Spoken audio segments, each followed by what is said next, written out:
फातिमा की रानी माँ, प्रभु यीशु की माँ, आसरा तू ही है माँ।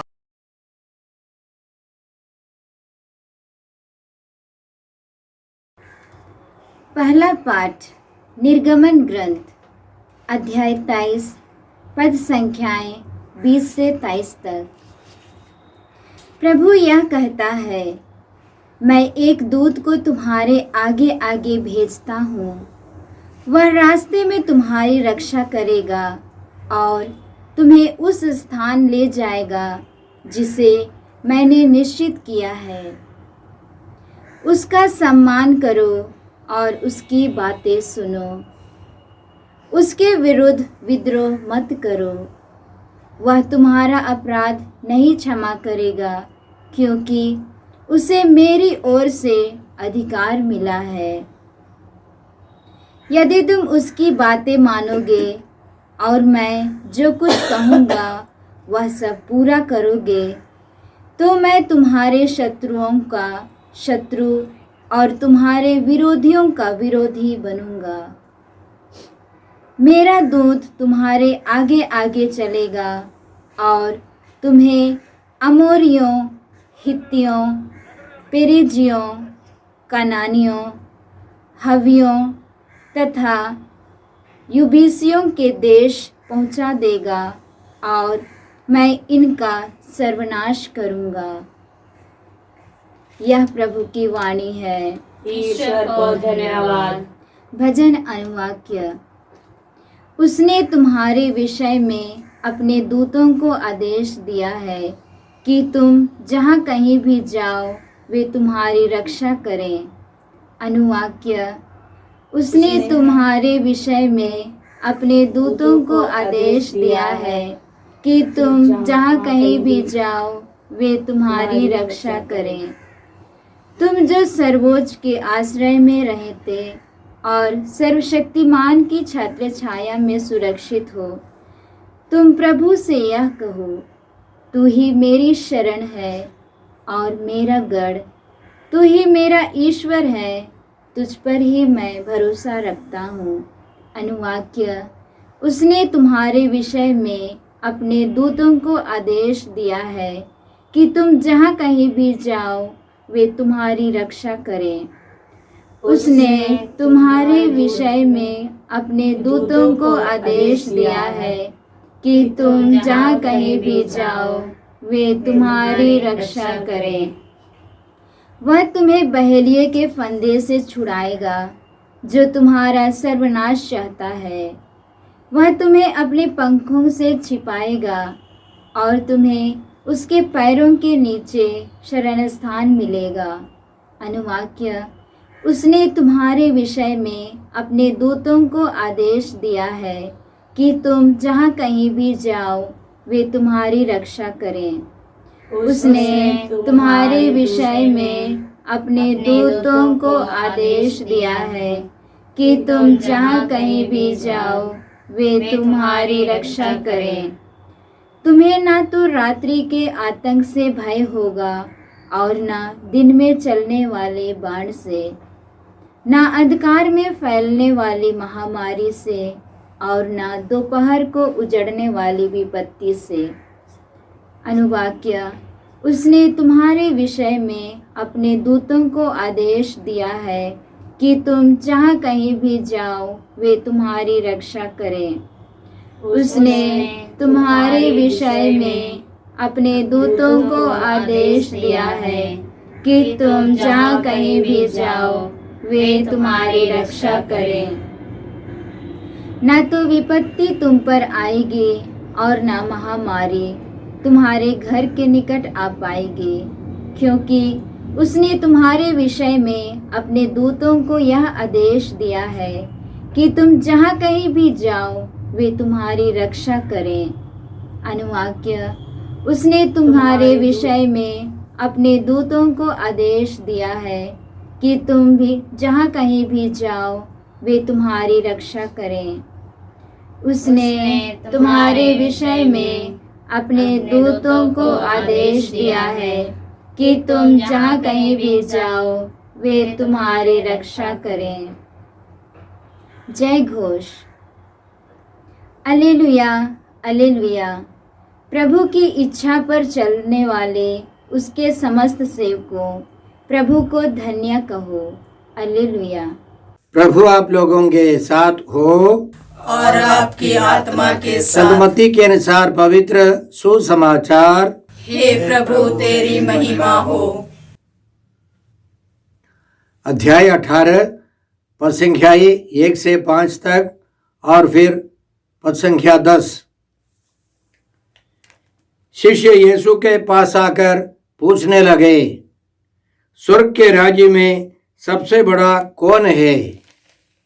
यीशु ने एक बालक को बुलाया और उसे उनके बीच खड़ा कर कहा, मैं तुम लोगों से कहे देता हूँ, यदि तुम फिर छोटे बालकों जैसे नहीं बन जाओगे तो स्वर्ग के राज्य में प्रवेश नहीं करोगे। इसलिए जो अपने को इस बालक जैसा छोटा समझता है वही स्वर्ग के राज्य में सबसे बड़ा है।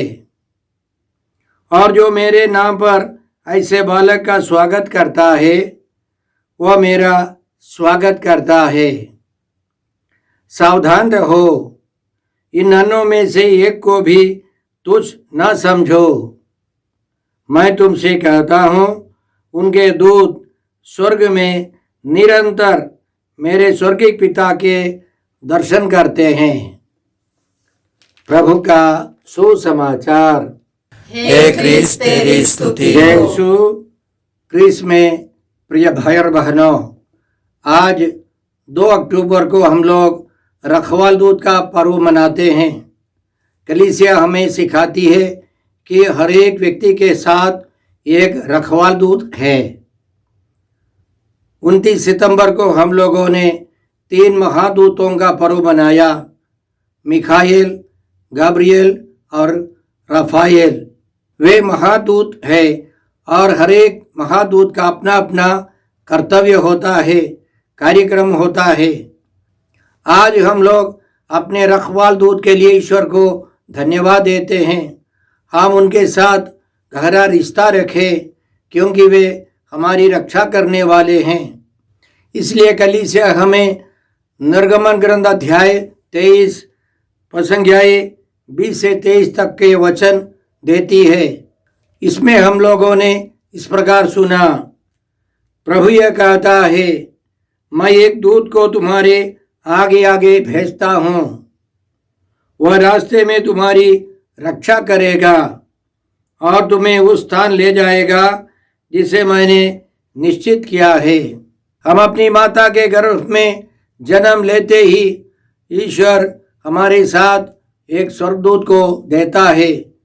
वो हमारे अंतिम तक हमारे साथ रहता है, हमारी रक्षा करता है, हमें प्रेरणा देता है, ईश्वर का संदेश पहुंचाता है और अंतिम में हमारी मृत्यु के बाद हमारी आत्माओं को ईश्वर के पास पहुंचा देता है। इसलिए आज के पवित्र वचन में हमने इस प्रकार सुना, उसका सम्मान करो, रखवाल दूत का सम्मान करो और उसकी बातें सुनो, उसके विरुद्ध विद्रोह मत करो, वह तुम्हारा अपराध नहीं क्षमा करेगा क्योंकि उसे मेरी ओर से अधिकार मिला है।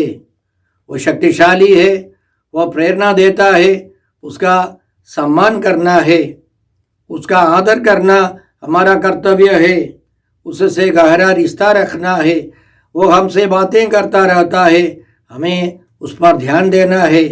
स्तोत्र 103 पद संख्या 20 में हम लोग इस प्रकार पाते हैं, प्रभु के शक्तिशाली दूतों। ईश्वर के दूत शक्तिशाली है। प्रभु के शक्तिशाली दूतों, तुम सब जो उसकी वाणी सुनते ही उसकी आज्ञाओं का पालन करते हो, प्रभु को धन्य कहो। स्वर्गदूत ईश्वर की आज्ञाओं का पालन करते हैं। अंग्रेजी में हम लोग इस प्रकार पढ़ेंगे कि ईश्वर की बात स्वर्गदूत मानते हैं और हमारी भी बात मानते हैं। जब हम वचन लेकर, ईश्वर का वचन लेकर आज्ञा देंगे आदेश देंगे तो हमारी भी बात मानते हैं। आज का भजन संख्या 91 है। उसमें हमने इस प्रकार सुना, तुम्हें ना तो रात्रि के आतंक से भय होगा और न दिन में चलने वाले बाण से, न अंधकार में फैलने वाली महामारी से और न दोपहर को उजाड़ने वाली विपत्ति से ही। न तो विपत्ति तुम पर आएगी और न महामारी तुम्हारे घर के निकट आ पाएगी, क्योंकि उसने तुम्हारे विषय में अपने दूतों को यह आदेश दिया है कि तुम जहाँ कहीं भी जाओगे वे तुम्हारी रक्षा करें। उसी स्तोत्र के पद संख्या 12 में हम लोग इस प्रकार और पाते हैं, वे तुम्हें अपने हाथों पर उठा लेंगे कि कहीं तुम्हारे पैरों को पत्थर से चोट ना लगे। तुम सिंह और सांप को कुचलोगे, तुम बाघ और अजगर को पैरों तले रौंदोगे। इसके लिए स्वर्गदूत हमारी सहायता करते हैं। हर एक रखवाल दूत के लिए हम ईश्वर को धन्यवाद देते हैं, जो हमारे साथ निरंतर रहता है, हमारे लिए प्रार्थना करता है, हमारी रक्षा करता है। प्रेरितों के धर्मसार में हम लोग स्वर्गदूतों के बारे में घोषणा नहीं करते हैं, फिर भी स्वर्गदूत एक सच्चाई है। उत्पत्ति ग्रंथ से प्रकाशना ग्रंथ तक हम लोग देखते हैं स्वर्गदूत अहम भूमिका निभाते हैं। प्रभु यीशु के जीवन काल में भी स्वर्गदूत के कार्य हैं।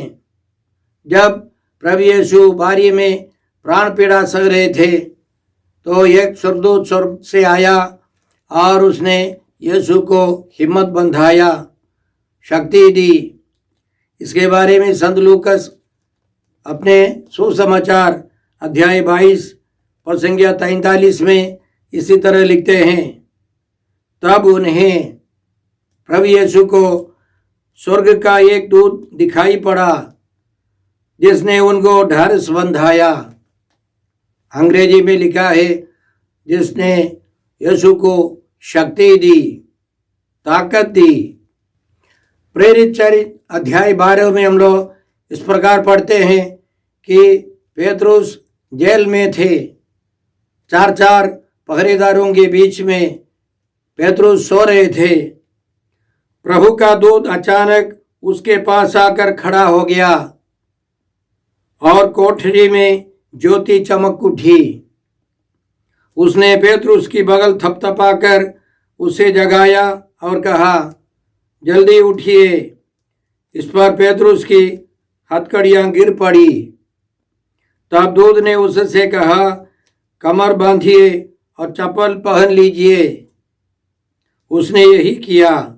दूत ने फिर कहा, चादर ओढ़कर मेरे पीछे चले आइए। पेतरुस उसके पीछे पीछे बाहर निकल गया। उसे पता नहीं था कि जो कुछ दूत द्वारा हो रहा है वह सच ही है। वह समझ रहा था कि मैं स्वप्न देख रहा हूं। वे पहला पहरा और फिर दूसरा पहरा पार कर उस लोहे के फाटक तक पहुंचे जो शहर की ओर ले जाता है। वह उनके लिए अपने आप खुल गया। वे बाहर निकले और गली के छोर तक आए कि दूत अचानक उसे छोड़कर चला गया।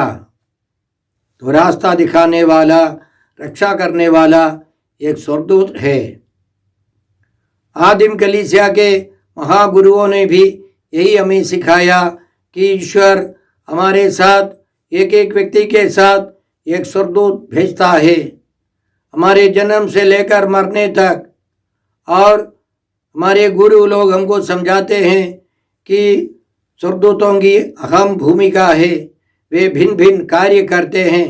रखवाल दूत का दूसरा कार्य है हमारी रक्षा करना। ईश्वर का सेवक होते हुए वह हमारी रक्षा करता है, शैतान के चंगुल से हमारी रक्षा करता है, शारीरिक पीड़ाओं से भी, खतराओं से भी वह हमारी रक्षा करता है। हर एक व्यक्ति के रखवाल दूत का कार्य है कि उसकी प्रार्थनाओं को ईश्वर तक पहुंचाना और वह व्यक्ति मरने पर उसकी आत्मा को प्रभु के सिंहासन तक पहुंचाना रखवाल दूत का कार्य है। प्रकाशना ग्रंथ अध्याय 8 प्रसंज्ञाई 3 से हम लोग इस प्रकार पाते हैं। तब एक दूसरा स्वर्गदूत सोने का धूपदान लिए आया और वेदी पर खड़ा हो गया। उसे बहुत सा धूप दिया गया, जिससे वह उसे सब संतों की प्रार्थनाओं के साथ सिंहासन के सामने वाली स्वर्ण वेदी पर चढ़ाए। और स्वर्गदूत के हाथ से धूप का धुआं संतों की प्रार्थनाओं के साथ ऊपर चढ़ा और ईश्वर के सम्मुख पहुंचा। इसके बाद स्वर्गदूत ने धूपदान लेकर उसे वेदी की आग से भरा और पृथ्वी पर फेंक दिया। इस पर मेघ गर्जन, वाणियां और बिजलियां उत्पन्न हुई और भूकंप हुआ। तो हर एक व्यक्ति की प्रार्थना को रखवाल दूत ऊपर ले जाता है, प्रभु के सिंहासन तक पहुंचा देता है। इसलिए आज के सुसमाचार के अंतिम में प्रभु यीशु हमको इसी तरह समझाते हैं, सावधान रहो, इन नन्हों में से एक को भी तुच्छ ना समझो। छोटे बच्चों को भी तुच्छ बेकार नहीं समझना है। मैं तुमसे कहता हूँ, उनके दूत स्वर्ग में निरंतर मेरे स्वर्गीय पिता के दर्शन करते हैं। हमें स्वर्गदूतों से मित्रता रखनी है, उनकी बात सुननी है, उनसे गहरा रिश्ता रखना है। जब मैं लोगों को स्वर्गदूतों के बारे में समझाता हूँ, रखवाल दूत के बारे में समझाता हूँ, तो मैं उनसे पूछता हूँ कि आप विश्वास करते हैं कि आपके जन्म के साथ साथ ईश्वर ने एक रखवाल दूत को आपके साथ भेजा है, जो आपको प्रकाशित करता है, आपको प्रेरणाएं देता है, आपको सुरक्षित रखता है, आपकी बुलाहट पहुंचाने के लिए मदद करता है, आपकी प्रार्थनाओं को ईश्वर तक पहुंचाता है। अनेक लोग बोलते हैं, हाँ मैं विश्वास करता हूँ। तब मैं पूछता हूँ हर एक व्यक्ति से, आपके स्वर्गदूत का, रखवाल दूत का नाम क्या है? वे नहीं जानते, बिरले ही कोई जानता है। तो मैं उनसे कहता हूँ, हम लोग अपने कुत्ते बिल्लियों को सब नाम रखते हैं। यदि आप पूछते हैं तो संभव है वो आपको जवाब दे। यदि आप पूछते हैं और पूछने पर भी कोई जवाब नहीं है, तो आप अपनी तरफ से एक नाम रख सकते हैं। हम कितने दोस्त मित्रों को प्यार से दूसरा नाम रखते हैं। हमारे बच्चों को बाहर एक नाम, भीतर हम लोग प्यार से दूसरा नाम रखते हैं। उसी तरह जब हम लोग नाम लेकर अपने स्वर्गदूत को बुलाते हैं, उनसे दोस्ती रखते हैं, तो वे खुश हो जाते हैं। हम धीरे धीरे एक रिश्ता बढ़ाते हैं। एक मुसलमान पंडित, बाद में वह कैथोलिक पंडित बन गया, वह सुसमाचार की घोषणा करता है। एक बार हम लोगों को वो समझा रहा था कि जब मिसा के अंतिम में परम प्रसाद के पहले हम लोग शांति अभिवादन करते हैं, तो सबसे पहले अपने रखवाल दूत को शांति अभिवादन कीजिए, फिर अपने पेट्रन सेंट को शांति का अभिवादन कीजिए और उसके बाद दूसरों को शांति दीजिए। मुझे अच्छा लगा, तब से मैं हर मिसा बलिदान में शांति अभिवादन करते समय अपने रखवाल दूत को, अपने पेट्रन सेंट को मैं शांति का अभिवादन करता हूँ। मुझे अच्छा लगता है। इसी तरह हम अपने स्वर्गदूत को नाम लेकर बुलाए, उनसे दोस्ती रखे, तो स्वर्ग खुश हो जाता है, ईश्वर खुश है, स्वर्गदूत भी, हमारा रखवाल दूत भी खुश रहेगा। तो आइए हम पिता ईश्वर को धन्यवाद दें हमारे रखवाल दूतों के लिए, और उनके द्वारा हम ईश्वर से प्रार्थना करते हैं कि हम स्वर्गीय सैनिक के साथ रिश्ता रखें, अन्य स्वर्गदूतों की भी सहायता मांगते रहें। हे अब्बा पिता, हे प्रभु यीशु, हे पवित्र आत्मा ईश्वर, आज के सारे पवित्र वचनों के लिए हम तुझे धन्यवाद देते हैं और तुझसे प्रार्थना करते हैं कि हम सब अपने अपने रखवाल दूतों की सहायता से स्वर्ग की ओर आगे बढ़ते जाए। स्वर्ग में हम ईश्वर के साथ अनंत शांति में जीवन बिता सके। हम यह प्रार्थना करते हैं प्रभु क्रिस्त के द्वारा। हमारे प्रभु यीशु क्रिस्त की कृपा, ईश्वर का प्रेम और पवित्र आत्मा का साहचर्य आप सबों को प्राप्त हो। आमीन।